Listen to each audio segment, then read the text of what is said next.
అందరికీ నమస్కారం. ముందుగా మీ అందరికీ పేరు పేరున నూతన సంవత్సర శుభాకాంక్షలు. ఈ 2025వ సంవత్సరం మీ జీవితాల్లో సకల శుభాలని నింపాలని, ఆ దేవుడి ఆశీస్సులు మన అందరి మీద ఉండాలని మనస్ఫూర్తిగా కోరుకుంటూ, ఈరోజు మనం చెప్పుకోబోయే కథ బావగాడితో పెళ్ళి. కథలోకి వెళ్ళబోయే ముందు మీరు కనుక మన ఛానల్ని ఫస్ట్ టైం చూస్తున్నట్లయితే తప్పకుండా మన ఛానల్ని లైక్ చేయండి, షేర్ చేయండి, సబ్స్క్రైబ్ చేయండి, బెల్ ఐకాన్ క్లిక్ చేసి ఆల్ అనే బటన్ని ప్రెస్ చేయడం మర్చిపోకండి. కథని ఎక్కడ స్కిప్ చేయకుండా వినండి. మరి కథలోకి వెళ్ళిపోదామా? రంగారావు కమల దంపతులు సిటీలో సంసారం. రంగారావుకి ఒక సొంత ఇల్లు ఉంది, 2 అంతస్తుల ఇల్లు. ఒక అంతస్తులో వీళ్ళుండి ఒక అంతస్తులో 2 పోర్షన్లు వేయించి అద్దెకిచ్చుకున్నారు. ఆ తర్వాత భార్యాభర్తలు ఇద్దరూ కూడా చాలా పొదుపు అనటం కన్నా చాలా పీనాసితనం, పిసినారితనం, లోభత్వం ఇవన్నీ కలిగి ఉంటారు. నిజం చెప్పాలంటే అదేంటండి, ఎవరి రూపాయి వాళ్ళు జాగ్రత్త చేసుకోవటం తప్ప అనుకోవచ్చు. కానీ వీళ్ళకి స్థిరచరాస్తులకి ఏమీ లోటు లేదు. పైగా రంగారావుకి ఉద్యోగం ఉందే. కమల ఇంట్లో ఖాళీగా ఉండకుండా ఒకవైపున టైలరింగ్ చేస్తుంటే రంగారావు ఒకవైపున తను ఉద్యోగం చేసొచ్చేది కాక ఇంకా లెక్కలు రాయటానికి కూడా వెళ్ళి అలా కూడా సంపాదిస్తూ ఉండేవాడు. వీళ్ళిద్దరూ ఒకే మాట మీద ఉండేటటువంటి దంపతులు. ఎవరైనా రూపాయి ఉన్నప్పుడు కడుపు నిండా తింటారు, ఒంటి నిండా బట్టలు కట్టుకుంటారు. అలాంటిదే మెరుక్కుపోతాయేమోనని పుట్టింటి వాళ్ళు పెట్టిన నగలు, అత్తింటి వాళ్ళు పెట్టిన నగలు తీసుకెళ్ళి బ్యాంకీలో దాచేయటాలు, పొలం కౌలుకిస్తే డబ్బులు అవుతాయని తను సిటీలో ఉంటూ ఊళ్ళో ఉన్న పొలానికి అటు ఇటు బస్ పాస్ తీసుకొని మరీ తిరుగుతూ రంగారావు సొంత వ్యవసాయం చేయించి వచ్చిన డబ్బుల్ని బ్యాంకీలో వేసుకోవటం, స్థలాల మీద పెట్టుబడులు పెట్టడం, ఇంకా పొలాన్ని పోగు చేయటం, ఆ తర్వాత ఉన్న ఇల్లు కాక ఒక్కొక్క ఇల్లు కొనుక్కొచ్చి ఆ ఇళ్ళన్నీ అద్దెలకు ఇచ్చుకోవటం, ఇలా లైఫ్ మీద ప్లానింగ్ చాలా ఉంటుంది. రంగారావు బల్ల కింద చేతులు పెట్టే డబ్బులు బాగానే గుంజుతూ ఉంటాడు. చిన్న పని చేయాలన్నా, చిన్న సంతకం అవ్వాలన్నా రంగారావు రూపాయి లేనిదే అసలు ఏ పని చేయని మనిషే. రంగారావు రోజు తన ఆఫీస్కి వెళ్ళి వచ్చి ఆ తర్వాత లెక్కలు రాయడానికి వెళ్ళి వస్తూ మనకి కూరగాయల వాళ్ళ దగ్గర, పళ్ళబళ్ళ వాళ్ళ దగ్గర లాస్ట్ 11ంటికి 12ంటికి మనం వెళ్ళేసరికి ఇంకా ఏం కూర్చుంటాంలే అనే వాళ్ళు 9-10 దగ్గర నుంచే ఎత్తేయటం మొదలు పెడితే అడుగునున్నాయి తరక బొరక మనం ఎంత ఇస్తే అంతకి పోసిచ్చేసి వెళ్ళిపోతారు. అలా తీసుకొచ్చిన కూరగాయలతో కమల నెల రోజుల పాటు వాడుద్ది. వాటినే 2 టమాటాలు పప్పులో పెట్టడమో, 2 టమాటాలు ఏ పప్పు చారులో పెట్టడమో, లేదంటే అంత ఆకుకూరతో పప్పు వండేయటమో, జాడీలో పచ్చళ్ళు ఉంటాయి కాబట్టి అది ఇది వేసుకొని తిని సరిపెట్టేసుకోవటమో, ఇలా గీసి బట్టలు కొనుక్కోవటం అనేది ఉండదు. కమల పుట్టింటి వాళ్ళే మొగుడు పెళ్ళాలకు బట్టలు పంపాలి, పప్పు ఉప్పు బియ్యం పంపాలి. ఇక చుట్టాలు బంధువులు ఎవరైనా తెలిసిన వాళ్ళు ఉంటే వాళ్ళకి ఏదైనా పంటలు పండుతుంటే అక్కడి నుంచి అవని ఇవని ఎంతో కొంత వాళ్ళ చేతుల్లో పెట్టేసి తెచ్చేసుకుంటూ ఉంటారు వీళ్ళు. ఇలా జరుపుకుంటూ వచ్చే వీళ్ళ సంసారంలో వీళ్ళిద్దరికీ కూడా అటు కమల తన పుట్టింటి వాళ్ళ దగ్గర నుంచి దోచుకొచ్చే రకమే కానీ పెట్టే రకం కాదు. వాళ్ళిచ్చిన స్త్రీధనం, కట్నం, బంగారం దాసేసుకుంది ముందే. రంగారావు తనమ్మా నాన్నల దగ్గర నుంచి ఆస్తి వాటా పెట్టించుకొని వచ్చేసాడు తప్ప వాళ్ళ బాధ్యతలు తను తీసుకునే కొడుకు కాదు. మిగతా కొడుకులు కూతుళ్ళు అమ్మా నాన్నల్ని చూశారు కానీ అసలు వీళ్ళు ముందే మా వల్ల కాదని చేతులు ఎత్తేశారు బాధ్యత. ఇలా రోజులు గడిచిపోతూ ఉండగా వీళ్ళకి 3 పిల్లలు పుట్టుకొచ్చారు. పెద్దమ్మాయి పేరు మాధురి, ఆ తర్వాత రెండో అమ్మాయి కావ్య, ఆ తర్వాత కొడుకు రోషన్. అన్ని కుటుంబాల్లో ఉండే విధంగానే వీళ్ళ మొగుడు పెళ్ళాలకి ఇద్దరికీ కూడా బయటికి పార్షియాలిటీ చూపించకపోయినా వీళ్ళకి కూతుళ్ళు నచ్చరు. వీళ్ళకి కూతుళ్ళంటే ఇష్టం ఉండదు. రేపొద్దున ఈ దరిద్రపు వాటినే కన్నది కాక వీటికి సిగ్గు దాచుకోవటానికి గుడ్డ కొనాలి. మగపిల్లాడైతే ఏ చెడ్డీ వేసి తిప్పినా, అసలు అది కూడా లేకుండా తిప్పినా ఆడెవడో అడిగేవాడు ఉండడు. వాడికి క్రాఫ్ వేయించితే మళ్ళీ 3-4 నెలలకు కానీ పెరగదు. ఆడవాటికి తలకి నూనెలని, కుంకుడుగాయలని, షాంపూలని, వీటికి మళ్ళీ పెద్ద మనిషి అయిన దగ్గర నుంచి శానిటరీ నాప్కిన్లని, వీటికి గుడ్డలు కొని వీటికి చదువులు చెప్పించి మళ్ళీ వీటికి రేపొద్దున కట్నాలు ఇచ్చి పెళ్ళిళ్ళు చేసి మొగుళ్ళు వచ్చి పురుళ్ళు పోసి అబ్బో ఎదవ దరిద్రం. ఆడసంత అంటేనే దరిద్రపు సంత. ఏ రోజు ఏ పాపం చేసుకుంటే పుడతారో ఆడమంద. మొగుడు పెళ్ళాలిద్దరికీ కూడా అస్సలు కూతుళ్ళ మీద వేసం ఎత్తు కాదు కదా. ఆ పావు వంతు కూడా ప్రేమ అనేది ఉండదు. కొడుకంటే పంచ ప్రాణాలు. పున్నాము నరకం నుంచి తప్పిస్తాడు వారసుడు. రేపొద్దున ఉన్నదానికంతా వాడే ఏలికవుతాడు. కొడుకుని ఒక ప్రిన్స్ చార్మింగ్లా పెంచాలి, కొడుకుని గొప్ప గొప్పగా చదివించాలి, కొడుక్కి బాగా కట్నం తెచ్చే కోడల్నిచ్చి పెళ్లి చేయాలి, కొడుకుని విదేశాలకు పంపాలి. అబ్బో ఇలా ఎన్నో కలలు వీళ్ళకే. అంతా దాంట్లో కూడా ఇలా రోజులు గడిచిపోతూ ఉండగా కాలచక్ర ప్రవాహంలో పిల్లల భవిష్యత్తులో ఎలా ఉంటున్నాయా అని ముందే నిర్ణయించేశాడు రంగారావు. అదే కూతుళ్ళకి పెద్ద పెద్ద స్కూళ్ళు అక్కర్లేదు. గవర్నమెంట్ స్కూల్లో వేస్తే 10 మంది రోతగా అనుకుంటారు కాబట్టి ఇంటి మూల మీద ఒక దిక్కుమాల కాన్వెంట్ ఉంటుంది. అందులో వేస్తే కూతుళ్ళిద్దరూ అక్కడ చదువుకుంటారు. కొడుకును మాత్రం వీళ్ళు మంచి స్కూల్లో వేసుకున్నారు.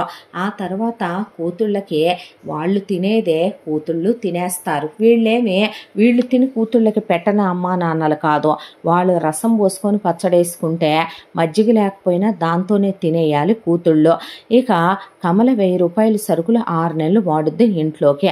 కొడుకు విషయం దగ్గరకు వచ్చేపాటికి మాత్రం కొడుకు వరకే తనెటు బల్ల కింద చేతులు పెట్టే అలవాటు ఉంది కాబట్టి రంగారావుకి వచ్చిన వాళ్ళతో పళ్ళు పట్టరండి అని, వచ్చిన వాళ్ళతో ఇక స్వీట్లు పట్టరండి అని, వచ్చిన వాళ్ళతో ఇలా బట్టలు తీసుకుంటాను ఆ షాపులో కడుదురు కానీ పదండి అని, ఇలా అయి చేసి ఈ చేసి అలా చేసి ఇలా చేసి కొడుకు వరకు మాత్రం అన్నీ బాగానే జరిపించే. కొడుకు ఫీజు వరకు కూడా బాగానే జనాల మీద లాగి కట్టేవాడు రంగారావు. ఇలా కాలచక్ర ప్రవాహంలో రోజులు నెలలు సంవత్సరాల కాలం గడిచిపోతూ ఆడపిల్లలకు ఒక ఓణీల ఫంక్షన్లు ఓ మెచ్యూర్ ఫంక్షన్లో వీళ్ళని కంటమే పెద్ద దరిద్రం అయితే మళ్ళీ ఈ ఖర్చులన్నీ ఎవడు పెట్టుకుంటాడో ఏదో ముదరష్టం అని చెప్పి అసలు వాటి గురించి మాట కూడా తీయలేదు మూడు పెళ్ళ.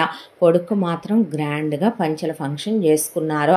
ఆ తర్వాత రోజులు గడిచిపోతూ పెద్దమ్మాయి 10th క్లాస్కి వచ్చేపాటికే పెద్దమ్మాయి పెద్ద చదువరి కాదు. దాంతో కమల దబి బాధి చిన్నప్పటి నుంచే పిల్లలిద్దరికీ కూడా ఇంటి పని వంట పనితో పాటు తనకు టైలరింగ్ వచ్చు కాబట్టి మిషన్ కూడా నేర్పించిందే. పెద్దమ్మాయికి ఎటు 10thలో పెద్ద మార్కులు రాలా, అట్టెసర మార్కులతో పాస్ అయిందే. దీని బతుక్కి ఇంజనీరింగ్ ఒకటే తక్కువలే, నేను ఫీజులు కట్టలేను, నా వల్ల అవతేలే పని కాదులే మనమని మామూలు సాదాసీదా కాలేజీలో నువ్వు ఇంటర్ చదువుకొని డిగ్రీకి వెళ్ళి తగలడు అన్నాడు రంగారావు. ఆ తర్వాత ఇక అంతా దాంట్లో వీళ్ళు చెప్పినట్టు వినాలి ఆ ఇంటి ఆడపిల్లలు, లేకపోతే వీళ్ళు ఊరుకోరు. గాల్తనాలు దూల్తనాలు పిచ్చి పిచ్చి వేషాలు వేస్తే ఊరుకోరు. ఇంటి దగ్గర ఇక్కడ తల దించితే స్కూల్లో ఎత్తి, స్కూల్లో దించితే ఇంట్లో ఎత్తాలి. ఎక్స్ట్రాలు మాట్లాడటం, బయట మగపిల్లలతో కనిపించటం, ఆడపిల్లలతో ఓవర్ ఫ్రెండ్షిప్లు చేయటం, వీళ్ళకి టీవీలు చూస్తే ఊరుకోదు కమల. వీళ్ళు సినిమాలకి షికార్లకి అలాంటి వాటికి అర్హులు కాదు. బయట ప్రపంచంతో వీళ్ళు మాట్లాడకూడదు, అమ్మా నాన్నలు గీసిన హద్దులు దాటకూడదు. ఇవన్నీ ఆడపిల్లలకి వీళ్ళు విధించినటువంటి సాంప్రదాయాలు, విలువలు, సంస్కారాలు. అవి వాళ్ళు దాటడానికి వీల్లేదు. అంతా దాంట్లో పెద్దమ్మాయిదే డిగ్రీ అయిపోయింది. డిగ్రీ అయిపోతే పెద్దమ్మాయి తర్వాత ఉన్న చిన్నమ్మాయి చాలా బాగా చదువుద్ది చిన్నప్పటి నుంచే. అన్నిట్లో మంచి మార్కులు వచ్చేసరికి మెరిట్ మీద 10th అయ్యాక ఇంటర్ మంచి కాలేజీలో సీట్ వచ్చింది. ఫ్రీ సీటే కాబట్టి నాకు అనవసరం వెళ్ళి చదువుకొని సావని వదిలేశాడు రంగారావు. ఇంటర్ అయిపోయిన అమ్మాయికి ఎంసెట్లో ర్యాంక్ వచ్చి మళ్ళీ ఫ్రీ సీట్ వచ్చింది ఇంజనీరింగ్లో. దాంతో పోయి చదువుకోమని రెండో అమ్మాయి మాత్రం ఇంజనీరింగ్ చదువుతుంది. కొడుకు ఇంకా చిన్నోడే కాబట్టి కొడుకు గురించి ఇప్పుడప్పుడే అంత టెన్షన్ లేదు.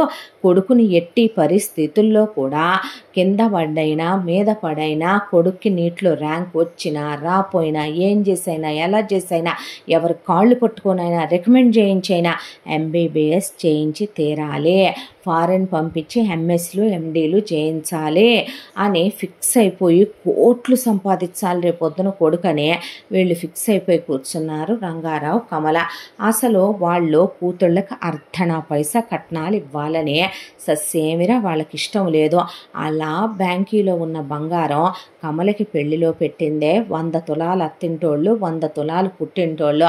అది కాక అప్పుడని ఇప్పుడని మిషన్ కుట్టి అవి చేసి ఈ చేసే పుట్టింటి వాళ్ళ దగ్గర ఆ ఫంక్షన్లకని వీటికని వాటికని సీమంతాలకని పురుళ్ళకని అప్పుడు వసూలు చేసినాయి ఇప్పుడు వసూలు చేసినాయి ఇంకో 100 తులాలు ఉన్నాయి.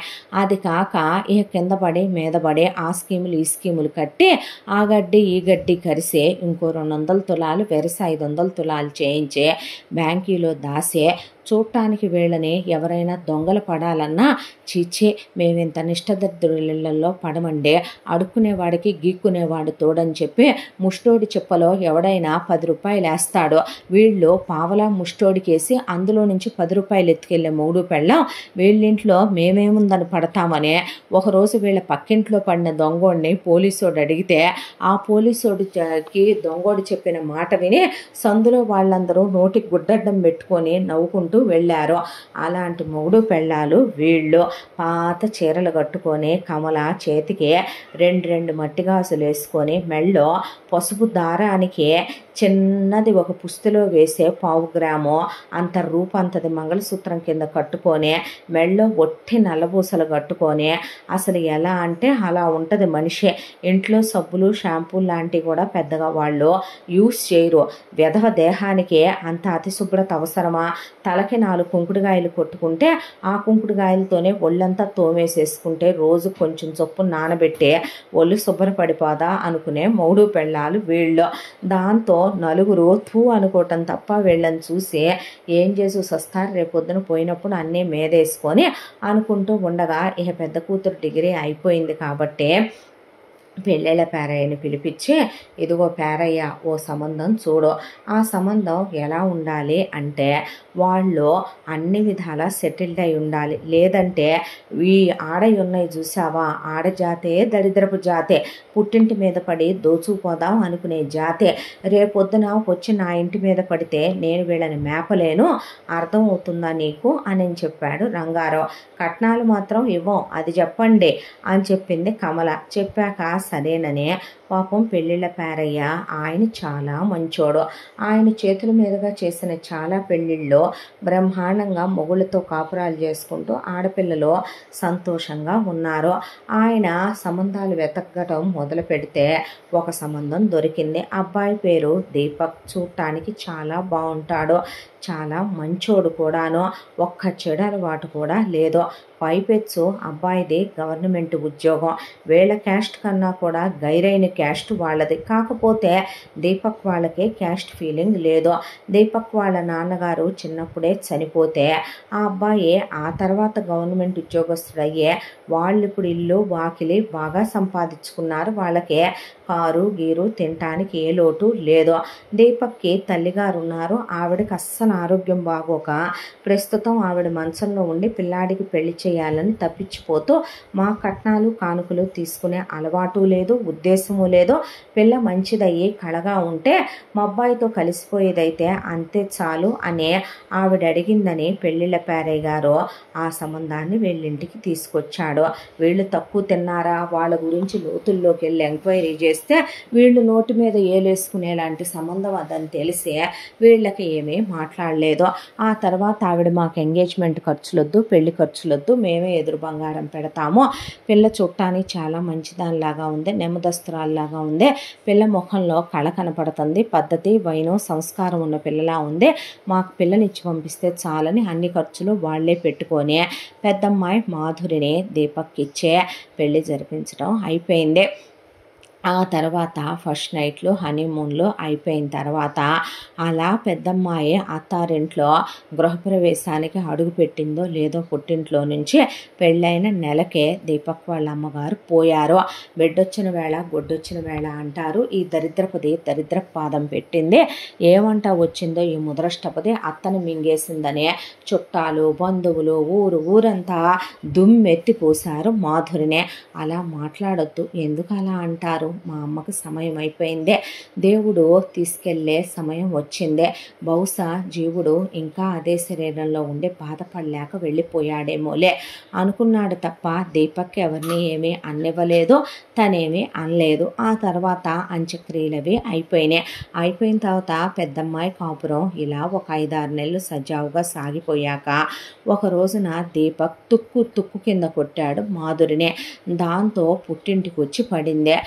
పుట్టింటికి వచ్చేసరికి కొట్టాడు మీ అల్లుడు అని చెప్పి బావురుమని పుట్టింట్లో పడి ఏడిసేసరికి కమల రంగారావు ఫోన్ చేసి కొట్టావా బాబు అంటే అవునండి కొట్టాను అని చెప్పిన తర్వాత వాళ్ళకేమీ మాట్లాడకుండా ఫోన్ పెట్టేసి కూతురుతో నువ్వే ఏదో మదమెక్కి మతి తప్పిన పనులు చేస్తుంటావు, సరే నువ్వు మంచిదానివి అయినప్పటికీ ఆ అబ్బాయి కొట్టాడు అంటే మగాడన్న తర్వాత 333 బాధ్యతలతో బయట తిరిగి వస్తూ ఉంటాడు, ఆ అబ్బాయికి ఏ ఇసుకు చిరాకు వచ్చి ఉంటుంది, తల్లిపోయిన దిగుల్లో ఉన్నాడు అందుకే చేయి చేసుకొని ఉంటాడు, మన ఇంట వంట కూడా ఆడపిల్లలు మొగుళ్ళను వదిలేసి రావటం, విడాకులు ఇవ్వటం, మొగుళ్ళు సచ్చి ముండమోసి పుట్టిళ్లలో కూర్చోవటం ఇలాంటి మనకు ఆనవాయితీగా లేదు, ఉన్నా పోయినా ఆ మొగుడితోనే ఉండాల్సిందే నువ్వు, మనకన్నా కులంలో గైరు, దానికి తోడు ఆ అబ్బాయికి గవర్నమెంట్ ఉద్యోగం ఉంది, అలాంటి అల్లుడిని మేము పోగొట్టుకుంటామా, నిన్ను తన్నాడని తిట్టాడని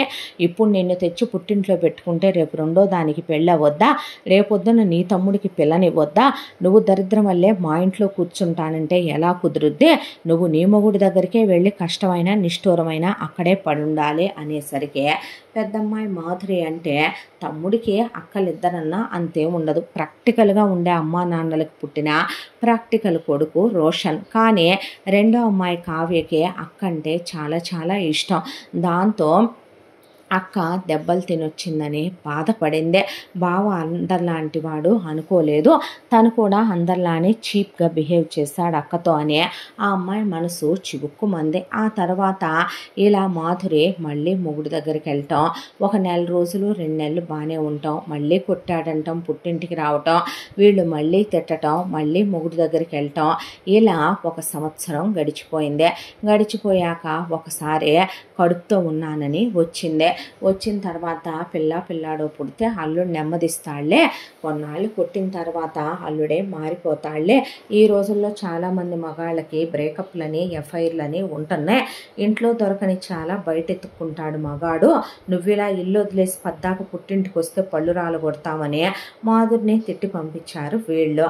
ఆ తర్వాత ఒక రోజున కడుపుతో ఉండి పొట్టేసుకొని చితక్కొట్టాడు మొగుడని మళ్ళీ వస్తే వాళ్ళు తల బొరువెక్కిపోయి తల పట్టు కూర్చున్నారు.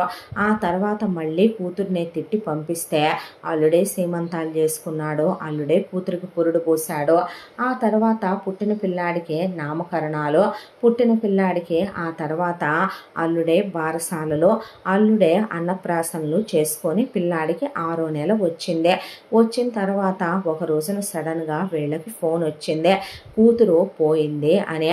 దాంతో ఏమైందని పరిగెత్తుకుంటూ కావ్య వచ్చేసరికి చుట్టుపక్కల వాళ్ళు అడిగేసరికి ఏ కూరగాయలకు వెళ్ళినట్టుంది, యాక్సిడెంట్ అయిందంట, పోయింది పెద్ద కూతురు అని చెప్పేసరికి సరే ఆ అబ్బాయి తరఫున అబ్బాయికి చుట్టాలు బంధువులు దీపక్కి ఎవరూ లేరు, కానీ వీళ్ళ తరఫున 500-600 మంది చుట్టాలు ఉన్నారు. దాంతో అందరినీ వేసుకొని వెళ్ళి ముత్తైదుగా పోయిందని స్నానాలు అవి చేయించి ఇక చేయించాల్సిన క్రతువులన్నీ పూర్తి చేయించి ఆ తర్వాత శవానికి అంత్యక్రియలు అయిపోయినాయి. దినదవస కాండలో పూర్తయిపోయాక నా బాబుని నేను చూసుకుంటానులేండి అని చెప్పి బాబుని వీళ్ళ దగ్గర వదలమని అన్నా వద్దని తీసుకొని వెళ్ళిపోయాడు దీపక్. ఆ తర్వాత చుట్టాలు బంధువులు అంతా వచ్చి కూర్చొని రంగారావు దగ్గర కమల దగ్గర మరి మీ అల్లుడు గురించి మీరేం ఆలోచించారో అని అడిగారు. ఏముంది ఆలోచించటానికి, అల్లుడు చిన్న వయసున్న కుర్రాడే కదా, ఇవాళ కాకపోయినా రేపో మాపో ఇంకో పెళ్లి చేసుకుంటాడు, పిల్లాడి కోసమైనా ఓ తల్లి కావాలి, అల్లుడికైనా ఒక ఆడది కావాలి కదా, ఇంట్లో ఆడదిక్కు ఉండాలి కదా, ఆ అబ్బాయికి అమ్మా నాన్న అక్క చెల్లి అన్న తమ్ముడు ఎవరూ లేరు, మరి ఒక్కడే కదా అల్లుడు అని చెప్పి వీళ్ళు మాట్లాడుతుంటే మీకు అసలు బుద్ధి ఉందా, ఎవరో పరాయి వాళ్ళు వస్తే నీ పెద్ద కూతురు కన్నా కొడుక్కి అమ్మ వద్దా ఏంటి, అదేదో నీ చిన్న కూతుర్నే ఇచ్చి మీ అల్లుడికి పెళ్లి చేయొచ్చు కదా, చిన్న చిన్నదైతే పెద్దదాని కొడుకును కూడా బాగా చూసుద్ది. పైగా ఒకానొకప్పుడు మీరు ఆలోచించండి, మేము చెప్పామని కాదు, మేము అన్ని విధాలా మీ గురించి ఆలోచించి చెప్తాము. మనందరం మగపిల్లల మీద మక్కువ ఉన్న అమ్మా నాన్నలవేనో, ఆడపిల్లల్ని ఎలా వదిలించుకోవాలా అని ఆలోచించే అమ్మా నాన్నలవే. మీ చిన్నదాంది ఇంజనీరింగ్ కంప్లీట్ అయిపోయింది. రేపు నువ్వు ఇంజనీరింగ్ చదివిన కూతురికి అల్లుడిని తేవాలంటే ఎంత పెట్టి తేవాలి? అదే నీ పెద్దల్లుడు వాళ్ళు అంతకుముందు నీ పెద్ద కూతురికే ఫస్ట్ సారి చేసుకునేటప్పుడే ఆ అబ్బాయే నగలు పెట్టి, ఆ అబ్బాయే ఎంగేజ్మెంట్ ఖర్చులు, పెళ్లి ఖర్చులు, నీ కూతురికి సీమంతాలు, పురుళ్ళు, పుట్టిన పిల్లాడికి బారసాలల దగ్గర నుంచి అన్నప్రాసనల దాకా, చివరికి నీ పెద్ద కూతురు పోయినప్పుడు కాటి ఖర్చుల దాకా కూడా నీ పెద్దల్లుడే పెట్టుకున్నాడు. అలాంటిది ఇప్పుడు ఆ అబ్బాయికి రెండో సంబంధం, ఓ పిల్లాడి తండ్రి. అలాంటిది నువ్వు నీ చిన్న కూతురునే ఇచ్చి చేస్తే కట్నం అడుగుతాడా? అప్పుడు ఆ పెళ్ళి ధూమ్ధామ్గా చేసుకున్నాడు. ఈ పెళ్ళి సింపుల్గా చేసుకున్నా నీ చిన్న కూతురు బాధ్యత అయితే నీకు వదిలిపోద్ది కదా. నీ పెద్ద కూతురు స్థానంలోకి నీ చిన్న కూతురు ఎల్లుద్ది. అంతా ఐశ్వర్యాన్ని నీ చిన్న కూతురే అనుభవిస్తుంది. నీ పెద్ద కూతురు ఎందుకు నచ్చలేదో, వాళ్ళిద్దరి మధ్య ఏం మనస్పర్ధలు వచ్చినాయో అది వేరే విషయం, అది ఎందుకు తన్నిచ్చుకొచ్చిందనేదే. కానీ ఇది మాత్రం అందంగా ఉంది. వయసులో 7 ఏళ్ళు చిన్నదైతే ఏంటంట, నీ పెద్ద కూతురు 3 ఏళ్ళు చిన్నది, నీ చిన్న కూతురు 7 ఏళ్ళు చిన్నది నీ అల్లుడు కన్నా. మేము 15 ఏళ్ళు 20 ఏళ్ళు చిన్నోళ్ళకు కూడా ఇచ్చి చేసుకున్నాము మా ఆడపిల్లల్ని. అలాంటివన్నీ లెక్కల్లో పెట్టుకోకూడదు కమల, ఆలోచించు రంగారావు. అలా వదిలేసి ఊరుకోకూడదు. మేము కూడా వస్తాము. ఆ అబ్బాయి గాలి ఎవరో ఒక ఆడదాని మీదకి వెళ్ళకముందే దీన్నే ఆ ఇంటికి పంపించామంటే శుభ్రంగా సుఖపడుద్ది. ఆ పిల్లాడిని సొంత తల్లిలా చూసుకుంటుంది. నీ పెద్ద కూతురు స్థానంలోకి వెళ్ళుద్ది. నీ అల్లుడు కట్నం లేకుండా చేసుకుంటాడు. మేమన్నీ ఆలోచించే చెప్తున్నాం, ఆలోచించుకో అన్నాక వీళ్ళు ఆలోచించారు. పెద్దదానికి నిజంగానే కట్నాలు కానుకలు ఇవ్వాల. ఇప్పుడు రెండో దానికి ఇవ్వకుండా ఎవడు చేసుకోడు కదా. ఉన్నది మొత్తం కొడుక్కిచ్చేయాలన్నది వీళ్ళ కోరిక, వీళ్ళ ఆశ.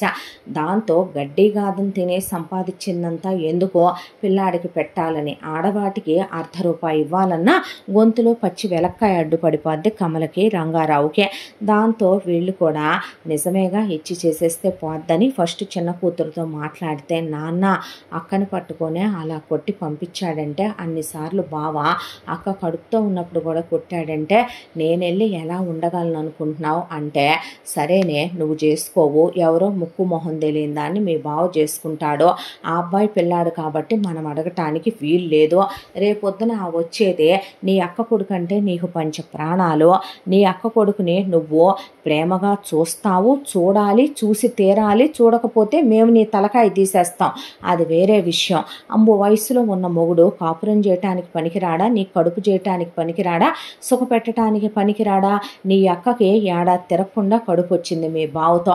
అలాంటిది నీకు రేపొద్దున పిల్లల్ని కండా ఏంటే ఆయన ఒకటి చెప్పమంటావా?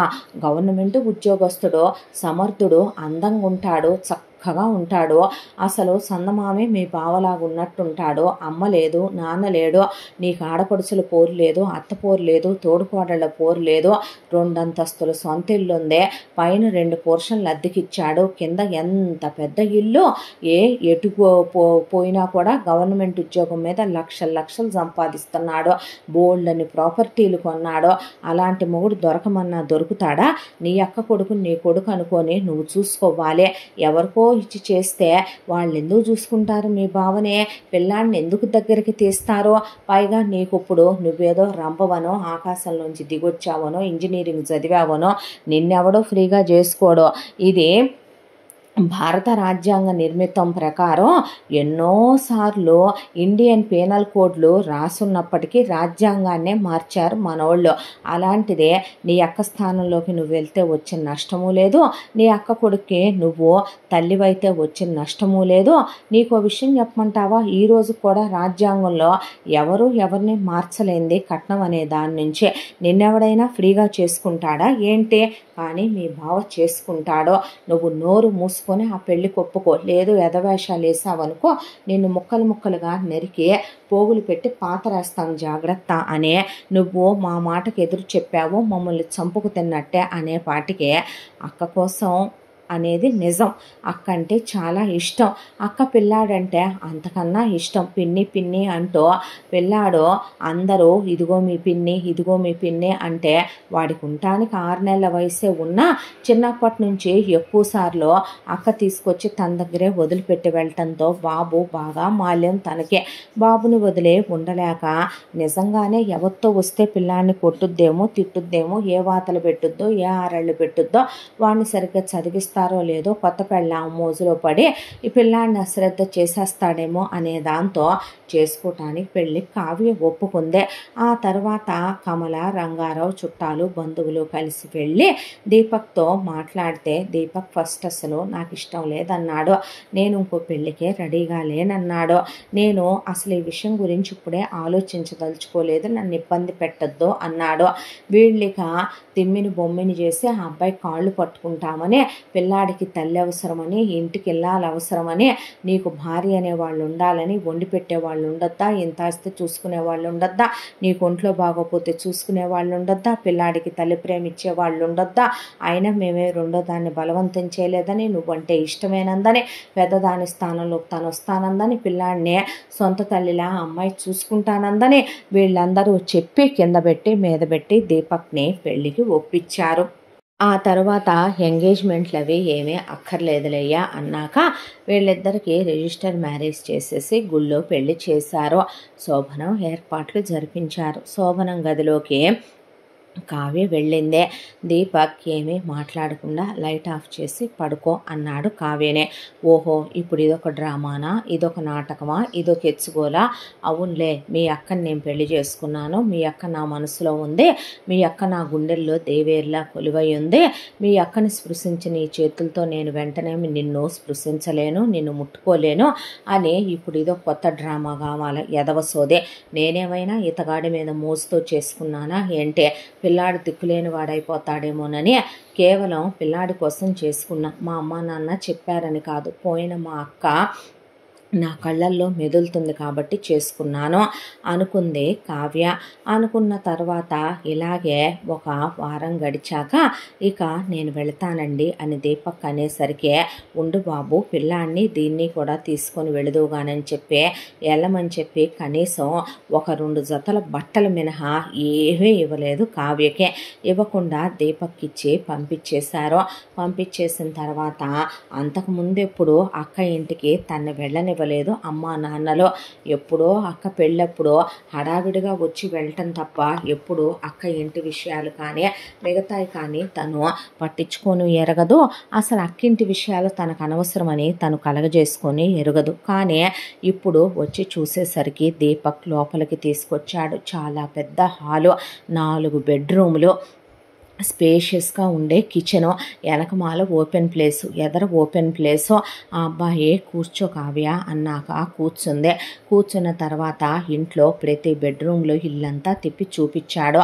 హాల్లో పెద్ద టీవీ, సోఫా సెట్, హాల్లో ఒక పెద్దది side by side door fridge, పెద్ద డైనింగ్ టేబుల్, డైనింగ్ ఏరియా, కిచెన్లో అన్ని రకాల హోమ్ అప్లయన్సెస్తో కిచెను. దాంతోపాటు హాల్లో ఒక అటాచ్డ్ బాత్రూము, బయట వేరే 2 బాత్రూమ్లు, లెట్రిన్లు, దానికి తోడు 4 బెడ్రూముల్లో అటాచ్డ్ బాత్రూమ్లు, లెట్రిన్లు ఉన్నాయి. దానికి తోడు ఇల్లంతా అన్ని చోట్ల ఏసీలు ఫిక్స్ చేసి ఉన్నాయి. చాలా పెద్ద పూజ గది ఉంది. చాలా ఓపెన్ ఎయిర్, ఫ్రెష్ ఎయిర్, సూర్యరశ్మి వస్తూ ఇల్లు చాలా బాగుంది. పైన 2 పోర్షన్స్ ఉన్నాయి, అవి రెంట్కి ఇచ్చాను. దాంట్లో ఆల్రెడీ అద్దెకుండే వాళ్ళు ఉంటున్నారు అని చెప్తే అలాగే బావా అందే. అన్న తర్వాత కిచెన్లో ఏమున్నాయో లేవో నాకు తెలీదు, నువ్వు ఒకసారి చూసుకో, నీకేమైనా కావాలంటే గనక నేను తీసుకెళ్ళి ఇప్పిస్తాను సూపర్ మార్కెట్కి అని చెప్పాడు.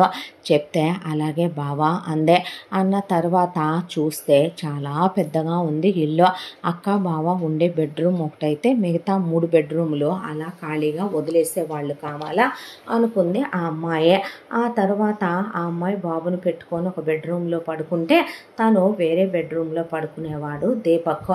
ఆ తర్వాత కావ్య మాత్రం తను పని మనిషి ఆల్రెడీ ఉంది కావ్య, ఒక 1 మంత్ లీవ్లో ఉంది. ఆ పనమ్మాయి కోసమే నువ్వు వెయిట్ చేయాల్సిన అవసరం ఏమీ లేదు, నువ్వు వేరే పనమ్మాయిని పెట్టుకో అని చెప్పంటే, పర్లేదు బావా, ఆల్రెడీ రోబో వ్యాక్యూమ్ క్లీనర్ ఉంది, నార్మల్ వ్యాక్యూమ్ క్లీనర్ ఉంది, ఇంట్లో మాపుది కూడా మిషన్ ఉంది, దానికి తోడు వాషింగ్ మిషన్ ఉంది, ఇంట్లో అన్నిటికీ నేను కష్టపడేదేముంది, పర్లేదు అన్న తర్వాత సరే నీ ఇష్టం అనేశాడు.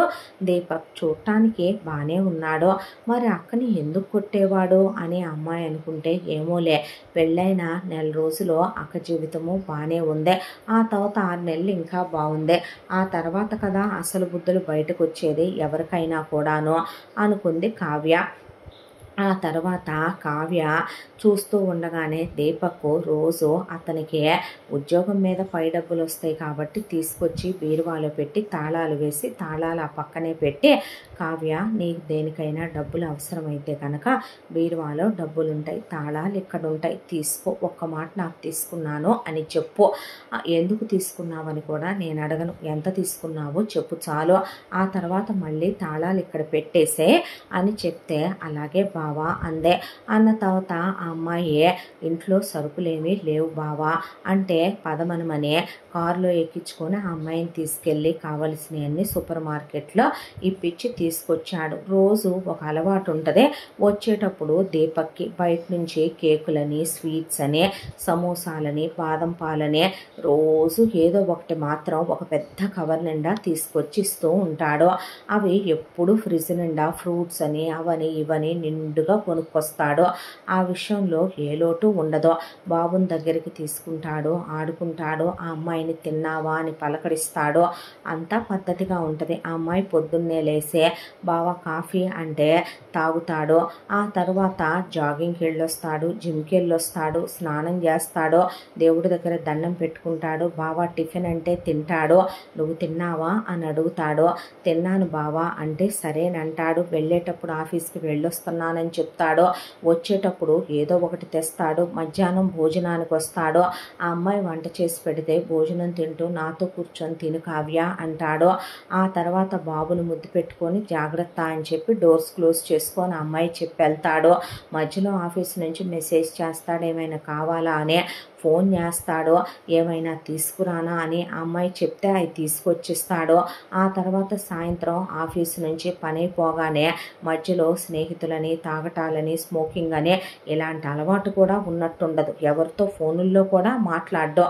ఆఫీస్ అయిపోగానే ఇంటికి వస్తాడు, ఇంటికి రాగానే ఫ్రెష్ అయ్యి కాసేపు అలా రెస్ట్ తీసుకొని బాబుతో ఆడుకుంటూ టీవీ దగ్గర కూర్చొని ఆ అమ్మాయిని, నువ్వు అది వండావు, ఇది వండావు, అలా చేసావు, ఇలా చేసావు ఏమీ అండవు, బయటికి తీసుకెళ్తాడు బాబుతో కలిపి, ఆ అమ్మాయిని గుడికి వెళ్ళొద్దామా బావా అంటే పదమని తీసుకెళ్తాడు.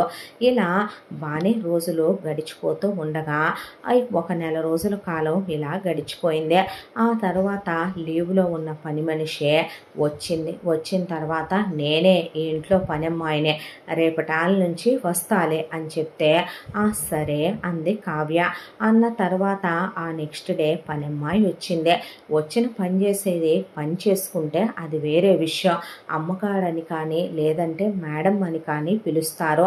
ఆ రెండూ కాకుండా దోయ్ నీ పేరేంది అనే పాటికి, ఏంటిది ఎలా ఉంది, ఇది పని మనిషా, నేను దీని కింద పని మనిషినా, కావ్య అనేసరికి, ఓ కావ్యోయ్, అమ్మా చెప్పిందిలే మీ అక్క నీ పేరు కావ్యేనని, ఇదిగో ఆ టీవీ రిమోట్ తీసుకొని ఈ నెంబర్ 6 నొక్కు అని ఆ అమ్మాయి చేత టీవీ పెట్టిస్తే, పని చేయవా అన్న తర్వాత, చేస్తాలే ఆగు, ముందు సీరియల్స్ చూడాలి, పెట్టు, అక్క ఎండంగా నేను అక్క ఎట్టాగే చూసేవాళ్ళంలే కానీ పెట్టు అనేసరికి, అలా కావ్య రిమోట్ నొక్కబోతే అదే రిమోట్ తీసుకొని నొక్కేసుకొని ఏసీ వేసుకొని, అసలు కింద కూడా కాదు, డైరెక్ట్గా సోఫా ఎక్కి కూర్చొని కాలు మీద కాలు వేసుకొని ఒక సీరియల్ చూశాక లేచి వెళ్ళి ఆ అబ్బాయి తెచ్చినవన్నీ ఆ అమ్మాయి జారుల్లో పోసి పెట్టుద్ది. కాస్ట్లీ ఫ్రై చేసిన కాజు అలాంటివి తీసుకొని వస్తాడు బయట నుంచి దీపక్. అవి ఒక బౌల్లో పోసుకొని కూల్ డ్రింక్ ఒక గ్లాస్ నిండా పోసుకొని కాలు మీద కాలేసుకొని ఎంజాయ్ చేస్తూ 2 గంటల సేపు టీవీ చూసిన తర్వాత పని చెయ్యవా అంటున్నాను అని కావ్య అంటే అప్పుడు లేచే ఇక పైకి చూస్తా ఓ చేత్తో గోళ్ళు కొరుక్కుంటా దేదు చీపురు పెట్టి 2 దులుపులు దులిపేసి అదేంటి మాపేయవా అని అడిగితే నేను రోజు మాపేయనే మీ బావ అదే ఇప్పుడు నీ మొగుడున్నాడు కదా ఆ నీ మొగుడు అప్పుడప్పుడు నా మీద ఓ తెగ నోరేసుకొని అరుస్తూ ఉంటాడులే అరిసినప్పుడు నెలకు మాటు కానీ 2 మాటు కానీ వేస్తా నేను మాపు పద్దాక మాపులు గీపులు నేనేనమ్మో అన్న తర్వాత ఏం కూరలు వండావని వంటింట్లోకి వెళ్ళిపోయి అదే కూరలు గిన్నెల్లో సర్దేసుకొని దానికి నచ్చినట్టు ఇన్ని కందిపప్పు పోసుకుంది పెసరపప్పు పోసుకుంది ఫ్రిడ్జ్లో నుంచి తీసే అంత నెయ్యి పోసుకుంది అన్నీ సర్దేసుకొని ఫ్రూట్స్ స్వీట్స్ ఒక బాస్కెట్లోకి వెళ్తున్నా రేపు నాకు సెలవు కావాలి చుట్టాలింట్లో పెళ్ళుంది ఎల్లుండొత్తాలే ఎడదే ఒక 500 అని చెప్పనే పాటికి అమ్మాయికి అసలు క్షణం ఏమీ అర్థం కాలేదు మర్చిపోయా ఫ్రిడ్జ్ కవర్లో ఉంటాయిగా తీసుకొని వెళ్ళనా అన్న తర్వాత అక్కడేమీ లేవులే అనేసరికి డబ్బులు మరి కావాలి చేతి ఖర్చులకే అన్న తర్వాత నా దగ్గర చిల్లర లేదు తర్వాత చూసుకుందాంలే వెళ్ళంటే సరిపోయింది నువ్వు నీ దరిద్ర పోహం వేసుకొని అనేసి అమ్మాయిని ఎలా పడితే అలా మాట్లాడే పని అమ్మాయి వెళ్ళిపోయింది ఆ అమ్మాయికి అదే ఫస్ట్ షాకు వెళ్ళే పని చేసేది వెళ్లకుండా అదే బయట జనాలందరికీ ఆ సందులో జనాలందరికీ కొత్త పెళ్ళాన్ని చేసుకొచ్చాడని రెండో పెళ్ళాం వచ్చిందని దీపక్కి ఆ వచ్చిన పెళ్ళాం చనిపోయిన మాధురి చెల్లెలేనని అందరికీ చెప్పి మరీ వెళ్ళింది ఇదే వెళ్ళేసరికి పాలు పోసే పాలవాణ్ణంటూ ఒకడొచ్చాడు ఓయ్ పాలు కావాలా అని అడిగేపాటికి ఆ అమ్మాయి అసలు షాక్ అయిపోయా ఇంటింటికి తిరిగి పాలు పోసుకునే పాలోడేగా వీడేంటో నేను వీడి పెళ్ళాన్నైనట్టు వీడి అక్కనో చెల్లునో చుట్టాన్నైనట్టు ఓ ఏంటి అన్న తర్వాత పాలు కావాలేంది నీకు అనేపాటికి తెస్తాలే రేపటి నుంచి పోస్తా అన్నాక 2 లీటర్లు తీసుకురా అని చెప్పింది ఆ అమ్మాయి ఆ తర్వాత వాడు అందరికీ పద్ధతిగా టైం టు టైమే పాలు పోసుకుంటూ వెళుతున్నాడు ఆ తర్వాత వీళ్ళకు మాత్రం ఎప్పుడు కుదిరితే అప్పుడు తీసుకొచ్చి ఆ పాలు అక్కడ పడేస్తే పాలు విరిగిపోయినాయి అందే కావ్య అప్పుడప్పుడు అలా జరుగుతూ ఉంటాయిలే మామూలేలే మనకే అన్న తర్వాత ఆ అమ్మాయి షాక్లోకి వెళ్ళిపోయింది ఆ తర్వాత ఒకడొచ్చే ఇదిగో కర్రీ పాయింట్ కర్రీస్ అని అక్కడ తగిలిచ్చి వెళితే ఎవరడిగారు నిన్ను కర్రీస్ కావాలని ఇది మనకు అలవాటేలే కానీ నువ్వు ఎత్తుకెళ్ళి అవి లోపల పెట్టుకోపో అని వాడు వెళ్ళిపోయాడు ఆ తర్వాత ఆ అమ్మాయికి ఒక క్షణం ఏం అర్థం కాల సరుకులు కొట్టోడు ఎప్పుడూ తెచ్చే లిస్టేగా నిన్ను అడగకుండానే తీసుకొచ్చాలే కానీ ఇదిగో బిల్లు 20,000 అనేపాటికి 20,000 రూపాయల సరుకుల అనే ఆ అమ్మాయికి ఒక క్షణం ఏం అర్థం కాలేదు డబ్బులు మీ ఆయన దగ్గర తీసుకుంటావులే నీ మొగుడిస్తాడు అన్న తర్వాత ఆ సరుకులు లోపలికి తెస్తే అన్నిట్లో పురుగులు చెత్త చెదారం అవన్నీ జల్లెళ్ళు పట్టి చెరుక్కునేపాటికి మెండరాలు కదిలిపోయినాయి ఆ అమ్మాయికి ఏంటి ఇలా ఉన్నాయి సరుకులంటే నీకోసం వెనకాల తోటేసి పండిస్తాలే ఎప్పుడు ఇచ్చేది ఎలా కాదా ఏందే మాదరం ఎప్పుడు అనలేదే నువ్వేంటి ఎక్స్ట్రాలు చేస్తున్నా అనేసి వెళ్ళాడు సరుకులు కొట్టోడు ఆ అమ్మాయికి అసలు షాకులో నోట్లో నుంచి మాట రాలేదు ఏంటి వీళ్ళంతా ఇలా ఉన్నారో నాతోనే ఇలా ఉన్నారా స్ట్రీట్లో అందరితో వీళ్ళు అలాగే ఉంటారా చూస్తే ఇదే పనమ్మాయే ఎదురుగా ఇంకో 2-3 ఇళ్లల్లో పనిచేసుద్దే నోరు మూసుకొని పని వరకు చేసుకొని భయం భక్తులతో గడగడలాడుతూ వెళ్ళిపోద్ది ఇదే ఆ తర్వాత పాలోడంతే టైం టు టైం వెళ్ళి పోసొస్తాడు ఆ కర్రీ పాయింట్లో అసలు ఈ మధ్యలోనే వీళ్ళింటికి తప్ప ఎక్కడికి రాడు అలాంటిది ఆ సరుకులు కొట్టోడు పద్ధతిగా వాళ్ళు ఇచ్చిన లిస్టు ప్రకారం తీసుకొచ్చే వాళ్ళు కౌంట్ చేసుకున్న దాకా ఉండే క్వాలిటీ బాగోని మొహాన కొడితే మూసుకొని తీసుకొని వెళ్ళిపోతున్నాడు వాడు 1000 రూపాయల సరుకులు మా అమ్మ 6 నెలలు వాడేదే ఇలా గనక తెలిసిందంటే అది గుండె ఆగి సచ్చూరుకుంటుంది మా అమ్మ ఏంది అసలు ఇదంతా అనే అమ్మాయికి ఏం అర్థం కాక కూర్చొని ఆలోచించుకుంటూ ఉండగా వీళ్ళు పైన అద్దెలకి ఇచ్చిన 2 పోర్షన్లలో ఒక పోర్షన్ నుంచి ముందు ఒకటి దిగి వచ్చింది కిందకే వచ్చి రావటంతోనే ఏం చేస్తున్నా అనుకుంటూ వస్తే ఏం లేదు కూర్చున్నాను అంది అమ్మాయి అన్న తర్వాత ఇంకా రాలేదా నీ మొగుడు అంటే లేదు అన్న తర్వాత ఎంత తెస్తున్నాడేంది కలెక్షన్ ఎంత రోజు ఈ మధ్య పెరిగిందా తగ్గిందా అనేపాటికి ఏం కలెక్షను అంద అమ్మాయి నీ మొగుడు లంచాలు బాగానే లాగుతాడుగా లంచాలు లాగేగా నీ మొగుడు బాగానే వెనకేస్తున్నాడుగా ఆస్తులు అన్న తర్వాత ఆ విషయాలు నీతో ఎవరు చెప్పారు, నాకు తెలియదు అనుకుంటున్నావా ఏందే అన్న తర్వాత వాడు బీరువాలో పెడతాడులే కానీ తీసుకొచ్చి డబ్బులు ఎల్లోకి 5,000 పట్టురాపో అన్న తర్వాత నా దగ్గర లేవు బీరువా తాళాలు. బీరువా తాళాలు నీ దగ్గర ఎందుకు ఉంటాయి? పలానా చోట ఉంటాయి బీరువా తాళాలు, వెళ్ళి బీరువా తీసుకురాపో అంటే అక్కడ ఏ తాళాలు లేవు అన్న తర్వాత సరేలే కానీ నీకు విషయం చెప్పమంటావా, నీ మొగుడు ఫుల్లుగా లంచాలు లాగుతాడు, నీ మొగుడు ఫుల్లుగా డబ్బులు తెగదెచ్చి సంపాదిస్తాడు, నాకు చెప్పవా ఎంత తెస్తున్నాడో ఏందో అని ఆ అమ్మాయిని అడిగేపాటికి ఒళ్ళు మండిపోయింది ఆ అమ్మాయికి.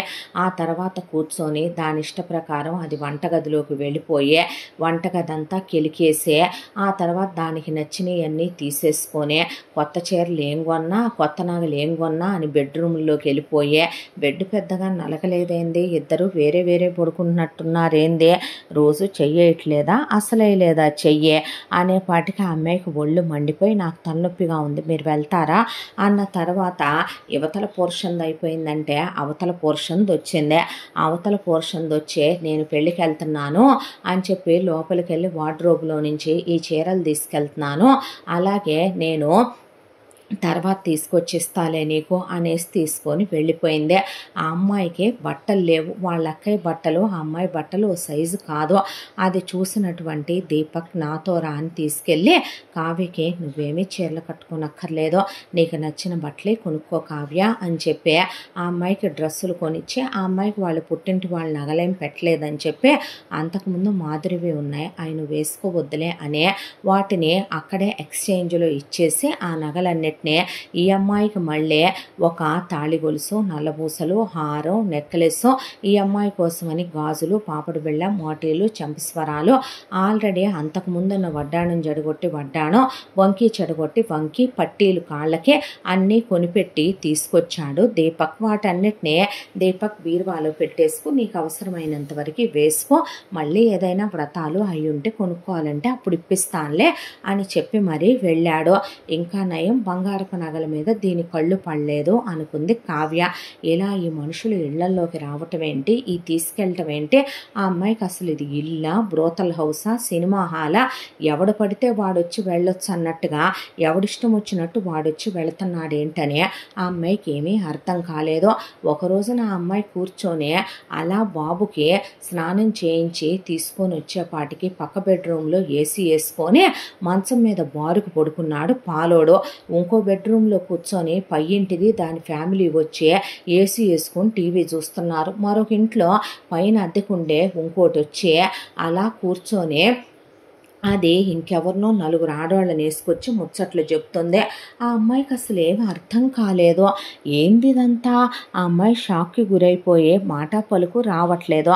వీళ్ళే అనుకుంటే ఒక 20 మంది ఆడవాళ్ళు వచ్చే ఈరోజు మనం మూవీ ప్లాన్ చేసుకున్నాంలే కానీ సినిమాకి వెళ్దాం పద, బీరువాలో నుంచి ఒక 20,000 30,000 కట్ట తీసుకొని బయలుదేరు అన్న తర్వాత సినిమాకి 20-30,000 ఎందుకు పోతే, మరి మా అందరి ఖర్చులు, షాపింగ్, వచ్చేటప్పుడు మనం డిన్నర్ చేసి వస్తాం కదా అనేసరికి అవన్నీ మేమెందుకు పెట్టుకోవాలి, అదేంటి అంతకుముందు మాధురి పెట్టుకోలేదా, నువ్వెందుకు పెట్టుకోవో, బాబుని ఎవరు చూసుకుంటారు, నేను సినిమాలకు వస్తే అక్క వచ్చేదా మీతో, వచ్చేదే కదా, వచ్చేటప్పుడు అక్కడ ఒక బడ్డీ కొట్టు ముసలిది ఉందిగా దాని దగ్గర పిల్లాన్ని పడేసేదే, ఓ 1000 రూపాయలు పడేస్తే అదే చూసుకుంటుంది, పడే నువ్వు అనేసరికి ఒక రోజుకా 1000, ఒక పూటకా 1000, మనం వెళ్ళొచ్చిందాక 1000, అది ఫుడ్డు అన్నీ పెట్టిస్తే ఆ ముసలిది చూసుకుంటుంది, పద పద అన్నాక నాకు తలనొప్పిగా ఉందలే నేను రాను ఈరోజు, తర్వాత ఎప్పుడైనా చూద్దాంలే అని చెప్పింది ఈ అమ్మాయి.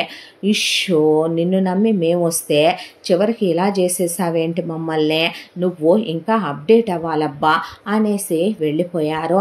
ఆ తర్వాత ఒక రోజున గుంపు కలిసి వచ్చారు ఆడోళ్ళు మగాళ్ళు. ఏంటని అడిగితే ఎక్కడైనా గణేష్ సందా అంటేనే వాళ్ళ అమ్మ నాన్న 2 5 రూపాయల బిళ్ళలు ఇచ్చి పంపుతారు, అలాంటిదే హోలీ చందా అంట. హోలీ చందా 20,000 నీ పేరు మీదనే ఈ సంవత్సరం. ఎప్పుడు మాదిరి పేరు మీద చేసేవాళ్ళం నీ పేరు మీదుగా చేస్తున్నాము. బంగుకు కానీ ఆ తర్వాత హోలీ కలర్స్కి కానీ హోలీ సెలబ్రేషన్లకు కానీ అంతకుముందు తను 25 ఇచ్చేది, ఇప్పుడు ఖర్చులు పెరిగినాయి, ఓ 50 ఎత్తురా లోపలికి వెళ్ళి అన్నారు.